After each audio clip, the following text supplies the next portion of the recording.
Jean-Pierre Denis, ex-président du Crédit Mutuel Arkea, obtient 2,5 millions d'euros d'indemnité de départ. L'ex-président du groupe régional, rassemblant les fédérations de Bretagne et du Sud-Ouest, avait initié la bataille pour divorcer avec le groupe Crédit Mutuel. Il reste à la tête des propriétés viticoles de l'établissement. Il restera dans l'histoire de la finance comme le banquier qui, depuis son Finistère, a lancé les hostilités contre son propre groupe bancaire.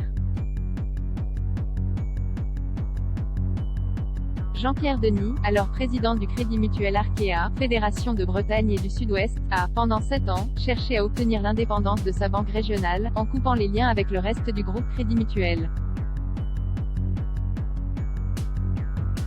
En vain. Le 15 mars, le dirigeant breton, qui a été secrétaire général adjoint de l'Élysée de 1995 à 1997, sous la présidence de Jacques Chirac, a finalement jeté l'éponge, en déclarant simplement qu'il souhaitait se consacrer à d'autres projets. Arkea précise qu'il a fait le choix de ne pas proposer le renouvellement de ses mandats d'administrateur du Crédit Mutuel Arkea et de la Fédération du Crédit Mutuel de Bretagne, qu'il ne préside donc plus, depuis l'Assemblée Générale du 11 mai. Et pourtant, bien que parti de sa propre initiative, Jean-Pierre Denis, 61 ans, quitte ses responsabilités avec de confortables indemnités, d'un montant de 2,5 millions d'euros, selon nos informations. À l'issue d'une rupture conventionnelle, le banquier perçoit à la fois une indemnité due au titre des dispositions légales et conventionnelles qui s'imposent à Crédit Mutuel Arkea en tant qu'employeur, 1,4 million d'euros, et une indemnité spécifique contractuelle correspondant à 2 ans de rémunération brute de base, 1,1 million d'euros.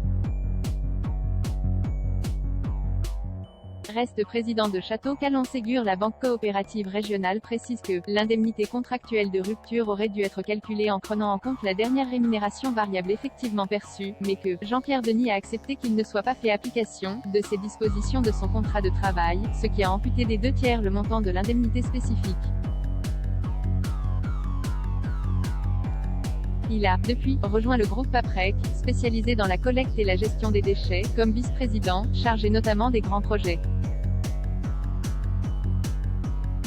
En février 2020, un peu plus d'1 an avant son départ, son ex-directeur général, Ronan Lemoyle, avait quitté Arkea avec un chèque de 5 millions d'euros, dont 3,25 millions d'euros, au titre de la cessation de son contrat de travail.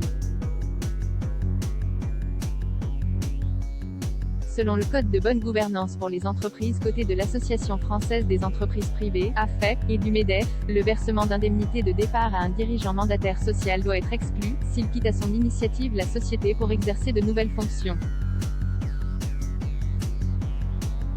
Après le départ de Monsieur Lemoyle, la banque avait précisé qu'elle ne faisait plus référence au code AFEP-MEDEF, n'étant pas une société dont les actions sont admises aux négociations sur un marché réglementé.